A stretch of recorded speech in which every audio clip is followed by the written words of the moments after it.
മദ്രസയിൽ പഠിച്ച ഒരു കാര്യം ഉസ്താദ് പഠിപ്പിച്ചെന്ന ഒരു കാര്യം, അതായത് ഒരു സഹാബി നമസ്കാരം കഴിഞ്ഞ് കഴിയുമ്പോൾ റസൂലിൻ്റെ കൂടെ നിസ്കരിക്കുന്ന ഒരു സഹാബി നമസ്കാരം ദുആ ചെയ്യുന്നതിന് മുമ്പ് നേരത്തെ വിട്ടു പോകും പുള്ളി. പെട്ടെന്ന് എണിച്ചു പോകും. അപ്പോൾ എല്ലാവരും ഇങ്ങനെ നോക്കുമ്പോൾ ഇദ്ദേഹം നേരെ എണിച്ച് വേഗം പോവാണ്. ഇതിനെപ്പറ്റി അന്വേഷിക്കാൻ വേണ്ടി റസൂൽ സല്ലല്ലാഹു അലൈഹി വസല്ലം ഒരാളെ ഏൽപ്പിച്ചു. അങ്ങനെ റസൂൽ ഏൽപ്പിച്ച് കഴിഞ്ഞപ്പോൾ അയാൾ പോയി നോക്കി കഴിഞ്ഞപ്പോൾ ഇദ്ദേഹം എന്താ ചെയ്യണതറിയാമോ? ഇദ്ദേഹത്തിൻ്റെ തൊട്ടപ്പുറത്തുള്ള വീട്ടിൽ ഈന്തപ്പന നിൽക്കുന്നുണ്ട്. അത് ഈ പുള്ളിയുടെ വീട്ടിലേക്ക് കുറേ കായകൾ വീഴണ കൊമ്പിൽ നിന്നിട്ട് വീഴും. അപ്പോൾ അത് വേഗം പറക്കിയെടുത്ത് അപ്പുറത്തേക്ക് ഇടാണ് പുള്ളി. കാരണം വെച്ചാൽ പുള്ളിയുടെ മക്കൾ കാലത്ത് തന്നെ എണിക്കും. അപ്പോൾ അതുങ്ങളിതെടുത്ത് തിന്നു കഴിഞ്ഞാൽ അന്യൻ്റെ മുതൽ അവർ അനുവാദത്തോടല്ലാതെ തിന്നാൻ പാടില്ല. തിന്നു കഴിഞ്ഞാൽ ഹറാമല്ലേ. അപ്പോൾ അതാണ് ഒരിക്കലും ചെയ്യാൻ പാടില്ല. അതങ്ങനെ ചെയ്യാൻ പാടില്ല. അതുകൊണ്ട് നേരത്തെ എണീച്ച് പോയിട്ട് പുള്ളി ആ സാധനം പറക്കിയെടുത്ത് അപ്പുറത്തേക്ക്. ഇതിങ്ങനെയാണ് മദ്രസയിൽ പഠിപ്പിക്കുന്നത്. ഇതൊക്കെയല്ലേ മദ്രസയിൽ പഠിപ്പിക്കുന്നത്. അതുകൊണ്ട് നമ്മളൊക്കെ ചെറുപ്പം മുതൽ എവിടേക്കൊക്കെ പോകുമ്പോൾ വേറെ എല്ലാവരും മാവ് വീക്കാനോ അല്ലെങ്കിൽ മാവിൻ്റെ അവിടെ നിന്ന് വല്ല മാങ്ങ വീഴുകയോ അല്ലെങ്കിൽ പുളിയോ എന്തെങ്കിലും സാധനം വീണു കഴിഞ്ഞാൽ എടുക്കില്ല. ചിലപ്പോൾ വഴിയിൽ കിടക്കാൻ എടുത്ത് അപ്പുറത്തേക്ക് ഇടും. ഇപ്പോഴും അങ്ങനെ തന്നെയാണ്. അത് മദ്രസയിൽ പഠിച്ചതിൻ്റെ ഗുണമാണത്. അതുപോലെ തന്നെ അന്യമതങ്ങളെ സ്നേഹിക്കുകയും ബഹുമാനിക്കുകയും ചെയ്യുമെന്നാണ് നബി പറഞ്ഞിരിക്കുന്നത്. അതാണ് മദ്രസയിൽ പഠിപ്പിക്കുന്നത്. നല്ലൊരു ആയത്ത് വരെയും ഇറങ്ങിയിട്ടുണ്ട് ഇതിനെപ്പറ്റി, ഈ മതസൗഹാർദ്ദത്തെപ്പറ്റി, മതത്തെ എങ്ങനെ മറ്റുള്ളവരെ സ്നേഹിക്കണം എന്നുള്ളതിനെപ്പറ്റി. മിസ്റ്റർ കെ ടി ജലീൽ, നിങ്ങളോട് കുറച്ച് കാര്യങ്ങൾ ചോദിക്കണം. അതായത് അങ്ങ് മദ്രസയിൽ പഠിച്ചിട്ടില്ലേ? നമ്മൾ ഈ മദ്രസയിൽ പഠിക്കുമ്പോൾ മദ്രസയിൽ കള്ള് നിങ്ങൾ ഉറക്കിയിട്ടിട്ട് അത് ചൊറക്കയായി കഴിഞ്ഞാൽ ആ ചൊറക്ക നിങ്ങൾ കഴിക്കരുത്. ഭക്ഷണം ഹലാലായ ഭക്ഷണം മാത്രമേ കഴിക്കാൻ പാടുള്ളൂ. മദ്യപാനം പാടില്ല എന്നൊക്കെ മദ്രസയിലല്ലേ പഠിപ്പിച്ചു വിടുന്നത്. അതുകൊണ്ടാണല്ലോ ഇവിടെ മുസ്ലിങ്ങൾക്ക് ബാറില്ലാത്തത്. മുസ്ലിങ്ങളായിട്ടുള്ള ആളുകൾ വളരെ അപൂർവം, ഉണ്ടോ എന്ന് തന്നെ അറിയില്ല, എനിക്കറിയില്ല ബാറുള്ളത്. അപ്പോൾ ഈ ബാറ് നടത്തുന്ന സമൂഹത്തിൽ ബാറ് നടത്തുന്ന മുസ്ലിങ്ങൾ തീരെ ഇല്ലാത്തത് ഈ മദ്രസ വിദ്യാഭ്യാസമാണ്. പലിശയ്ക്ക് കൊടുക്കുന്ന സ്ഥാപനങ്ങൾ നടത്താത്ത മുസ്ലിങ്ങളില്ലാത്തത് മുസ്ലിങ്ങളില്ല. അതിന് ബ്ലേഡ് കമ്പനികളും അതുപോലെ ബാങ്കുകൾ ഇതൊക്കെ നടത്തുന്ന മുസ്ലിങ്ങൾ 1% പോലും ഉണ്ടോ എന്ന് സംശയമാണ്. അതിന് കാരണം എന്താ? പലിശ ഹറാമാണ്. പലിശ കൊടുക്കലും വാങ്ങലും ഹറാമായതുകൊണ്ട് നമ്മുടെ സമൂഹത്തിൽ ഒരു പലിശയ്ക്ക് കൊടുക്കുന്ന ഒരാൾക്കുള്ള സ്ഥാനം എന്താണെന്ന് മുസ്ലിം സമുദായത്തിലൊരു വിലയുണ്ടാവില്ല അവന്. അതുകൊണ്ട് അയാളത് ചെയ്യുന്നില്ല. രഹസ്യമായി ചെയ്യുന്നുണ്ടാവും.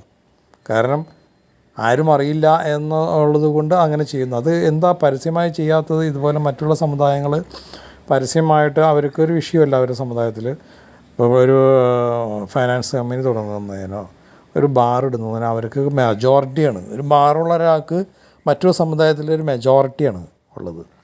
അവന് നല്ല സാമ്പത്തികമുള്ള ആളാണെന്നുള്ളൊരു തോന്നലാണ് അവർക്ക് കൊടുക്കുന്നത്. പക്ഷേ ഇസ്ലാമിൽ വരുമ്പോൾ അവന് യാതൊരു മൂല്യവും വിലയും മുസ്ലിം സമുദായം കൊടുക്കില്ല. അവൻ ഉണ്ടാക്കിയ പൈസ വളരെ മോശകരമായ രീതിയിൽ ഉണ്ടാക്കിയതാണ്. അതുകൊണ്ട് അയാൾക്കൊരു വിലയും കൊടുക്കത്തില്ല. അത് മദ്രസയിൽ പഠിപ്പിച്ചതുകൊണ്ടല്ലേ. മദ്രസയിൽ MDMA കേസ് എടുത്ത് പറയണോ? MDMA കഞ്ചാവ് എന്നൊക്കെ എടുത്ത് പറയേണ്ട ആവശ്യമില്ലല്ലോ. ഇതുപോലെ ലഹരി ഉണ്ടാക്കുന്ന സാധനങ്ങൾ ഉപയോഗിക്കരുത്, നിഷിദ്ധമാക്കിയിരിക്കുന്നു എന്നല്ലേ മദ്രസയിൽ പഠിപ്പിക്കുന്നത്. അതുപോലെ മദ്രസയിൽ ഒരുപാട് വിഷയങ്ങൾ പഠിപ്പിക്കുന്നുണ്ട്. ഇസ്ലാമികമായ ജീവിത പദ്ധതികളെ പറ്റിയുള്ള ഒരുപാട് കാര്യങ്ങളാണ് നമ്മൾ മദ്രസയിൽ പഠിപ്പിക്കുന്നത്. അപ്പം നിങ്ങൾ ഇപ്പോൾ സംസാരിച്ചപ്പോൾ മറ്റുള്ള സമുദായത്തിന് മദ്രസ, ഇപ്പോൾ പ്രത്യേകിച്ച് ചില രാഷ്ട്രീയ പാർട്ടികളൊക്കെ മദ്രസേനെ എതിർക്കുകയാണ്. ശരിക്കും അവർക്ക് മദ്രസയിൽ എന്താ പഠിപ്പിക്കുന്നതെന്ന് റിസർച്ച് ചെയ്യാൻ ഒരു ഗവൺമെൻറ്റും തയ്യാറാവുന്നില്ല. അവരുടെ പുസ്തകങ്ങളും പാഠപുസ്തകങ്ങളും അവിടെ പഠിപ്പിക്കുന്ന കാര്യങ്ങൾ റിസർച്ച് ചെയ്ത് കണ്ടുപിടിച്ചിട്ടല്ലേ. അങ്ങനെ ഇല്ല. അതുകൊണ്ടാണ് കോടതിക്ക് വരെ അറിയാം. അപ്പം മദ്രസയിൽ പഠിപ്പിക്കുന്നത് കൊണ്ടാണ് മാതാപിതാക്കളെ വൃദ്ധസദനങ്ങളിലാക്കാത്തത്. കാരണം മാതാവിൻ്റെ കാലിൻ്റെ അടിയിലാണ് നിങ്ങളുടെ സ്വർഗം എന്നാണ് പഠിപ്പിച്ചു കൊടുക്കുന്നത്. കാരണം അത്രയും താഴ്ന്ന രീതിയിൽ താഴ്ന്ന വിനയത്തോടു കൂടി മാതാപിതാക്കളെ നിങ്ങൾ പരിചരിക്കണം എന്നുള്ളതാണ് അതിൻ്റെ അർത്ഥം. നബി പറഞ്ഞു കൊടുത്ത കാര്യമാണ് പഠിപ്പിക്കുന്നത്. അപ്പോൾ മദ്രസയിൽ പഠിക്കുന്ന ഒരാൾക്ക് അങ്ങനെ മാതാപിതാക്കളെ കൊണ്ടുവന്ന് വൃദ്ധസദനാക്കാൻ തോന്നില്ല. കാരണം വളരെ ചെറുപ്പം മുതൽ അങ്ങനെയാണ് അവിടെ പഠിപ്പിച്ചത്. പിന്നെ അള്ളാഹ്, അതായത് ദൈവം, അറബിയിൽ ദൈവത്തിൻ്റെ പേരാണ് അള്ളാഹ്. അപ്പോൾ ആ ദൈവം എന്താണ്? ദൈവം നിങ്ങളെ സൃഷ്ടിച്ചിരിക്കുന്നത് എന്തിനാണ്? ദൈവത്തിന് ഇപ്പോൾ മനുഷ്യരെ സൃഷ്ടിക്കേണ്ട ആവശ്യമൊന്നുമില്ലല്ലോ. എന്തിനാണ് മനുഷ്യരെ ദൈവം സൃഷ്ടിച്ചത് എന്നാണ് മദ്രസയിൽ പഠിപ്പിക്കുന്നത്. അപ്പോൾ മനുഷ്യരായിട്ടുള്ള ആളുകൾക്ക് മനസ്സിലാവും ദൈവം ഇന്ന കാര്യത്തിനാണ് നമ്മളെ സൃഷ്ടിച്ചത്, അപ്പോൾ നമ്മളിത് ഇന്ന കാര്യങ്ങളൊക്കെ ചെയ്യണം. ദൈവികമായ മാർഗം എന്താ? നന്മയാണ്. അപ്പോൾ ആ നന്മയെ പറ്റിയാണ് അവിടെ പഠിപ്പിച്ചു കൊടുക്കുന്നത്. ഇബിലീസിനെ പറ്റി പഠിപ്പിക്കുന്നുണ്ട്, എഗെയിൻസ്റ്റ് ഓപ്പോസിറ്റായിട്ടുള്ള ആളെ പറ്റി പഠിപ്പിക്കുന്നുണ്ട്. അപ്പോൾ ആ ഓപ്പോസിറ്റ് ഉള്ള ആളുകളുടെ പ്രവർത്തനം എന്താണ്, അപ്പോൾ അതിൽ നിങ്ങൾ പെടരുത് എന്നൊക്കെയല്ലേ മദ്രസയിൽ പഠിപ്പിക്കുന്നത്. അപ്പം നിങ്ങളിപ്പോൾ തെറ്റായൊരു സന്ദേശമാണ് കൊടുത്തത്. മദ്രസയിൽ പഠിപ്പിക്കുന്ന ആളുകളെ പറ്റി നിങ്ങൾ ഉദ്ദേശിച്ചത് മദ്രസയിൽ പഠിപ്പിക്കുന്ന ആളുകൾ പഠിച്ച ആളുകളാണ് ഇതുപോലുള്ള തെറ്റുകൾ മുസ്ലിം സമുദായത്തിൽ ചെയ്യുന്നത് എന്ന് പറയുന്നു. ഇവരൊക്കെ മദ്രസയിൽ പഠിച്ചിട്ടുണ്ടോ എന്നറിയില്ല. ഭൂരിപക്ഷം ആളുകളും മദ്രസയിൽ പഠിക്കുന്ന ആളുകളാണ്. ഈ പോയ ആളുകളൊക്കെ മദ്രസയിൽ പഠിച്ചിട്ടുണ്ടോ? എത്രത്തോളം മദ്രസയിൽ പഠിച്ചിട്ടുണ്ട് എന്ന്. മദ്രസയിൽ പോകുന്ന പിള്ളേരുണ്ട്, അലമ്പന്മാരായിട്ടുള്ള ആളുകളുണ്ട്. മദ്രസയിൽ വന്നിട്ട് ഒന്നും പഠിക്കാത്ത പിള്ളേരുണ്ട്. നമ്മുടെ സ്കൂളുകളിൽ വന്നിട്ട് ഒന്നും പഠിക്കാത്ത മക്കളുണ്ടല്ലോ എന്ന് പറഞ്ഞ പോലെ തന്നെ മദ്രസയിലും അങ്ങനെ വരുന്ന മക്കളുണ്ട്. പക്ഷേ ഇവിടെ അങ്ങനെ ഒരു മതത്തിനെടുത്ത് പറയാൻ പാടില്ല. കാരണം ഒരു മതങ്ങൾ ഒന്നും അങ്ങനെ തെറ്റായ കാര്യങ്ങൾ ചെയ്യാൻ പഠിപ്പിക്കുന്നില്ല. ഇപ്പോൾ ക്രിസ്ത്യൻ മതത്തിൽ ഇന്നാൾ ഒരു മാർട്ടിൻ എന്നൊരാൾ ബോംബ് വെച്ചു. അയാൾ പള്ളിയിൽ അയാളുടെ ഒരു ഉദ്ദേശം എന്താ, അവിടെ പഠിപ്പിക്കുന്നതൊന്നും ശരിയല്ല എന്നാണ് പുള്ളി പറഞ്ഞത്. അവിടെ അങ്ങനെയുള്ള പഠിപ്പിക്കൽ ഞാൻ പലപ്പോഴും വാണിംഗ് ചെയ്തിട്ടുണ്ടെന്നുള്ളതാണ്. അവിടെ തെറ്റായ കാര്യങ്ങൾ പഠിപ്പിക്കുന്നുണ്ടെന്ന് മറ്റുള്ള സമുദായക്കാർ അല്ലെങ്കിൽ മുസ്ലിങ്ങളോ എല്ലാവരും പറഞ്ഞോ. അവർ അങ്ങനെ സംഭവിച്ചു കഴിഞ്ഞപ്പോൾ മുസ്ലിങ്ങളൊക്കെ ഇതുപോലെ ആരുടെയും പറഞ്ഞോ. മറ്റുള്ള സമുദായങ്ങളെ നമ്മൾ പറയുന്നത് ശരിയല്ല. ഒരു മതവും തെറ്റ് പഠിപ്പിക്കുന്നില്ല, നന്മ തന്നെ പഠിപ്പിക്കുന്നു. പിന്നെ മനുഷ്യർ വ്യക്തിപരമായി ചെയ്യുന്ന തെറ്റുകളാണ് ഇതൊക്കെ. ഇപ്പോൾ നബി പറഞ്ഞ മാതിരി തന്നെയാണ് എല്ലാ മുസ്ലിങ്ങളിവിടെ ജീവിക്കുന്നത്.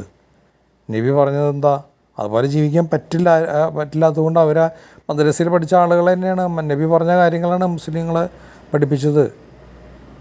ആ നബി പറഞ്ഞ രീതിയിൽ അത്രയും തഖ്വയോടു കൂടിയാണ് അവിടെ എല്ലാവരും ജീവിക്കുന്നത്. അല്ല, അങ്ങനെ ജീവിക്കാൻ എല്ലാവർക്കും കഴിയില്ല.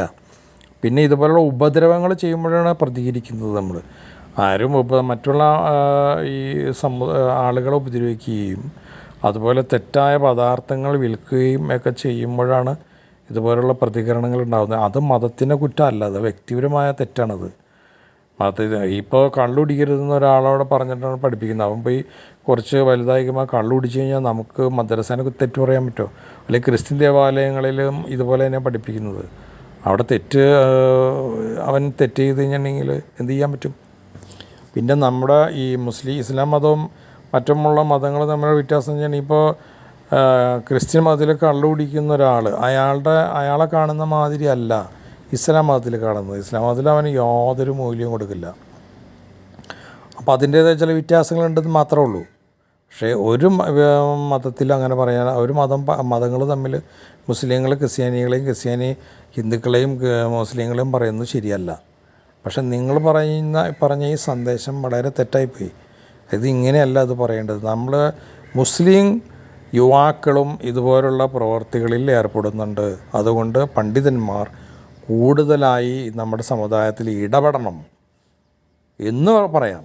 അല്ലാതെ മദ്രസേനെ കുറ്റം പറഞ്ഞത് വളരെ തെറ്റായിപ്പോയി. മദ്രസയല്ല അതിൻ്റെ തെറ്റ്. അത് നമ്മുടെ മാതാപിതാക്കൾ സ്വന്തം മക്കളെ പറഞ്ഞ് മനസ്സിലാക്കാത്തതിൻ്റെ കുറേ കുഴപ്പമുണ്ട്. ചെറുപ്പം മുതൽ നമ്മൾ മക്കളെ പറഞ്ഞ് മനസ്സിലാക്കണം. നമ്മൾ ദൈവത്തിനെ പറ്റി പറഞ്ഞ് മനസ്സിലാക്കണം. പിന്നെ നമ്മൾ മരണത്തെപ്പറ്റി പറഞ്ഞ് മനസ്സിലാക്കണം.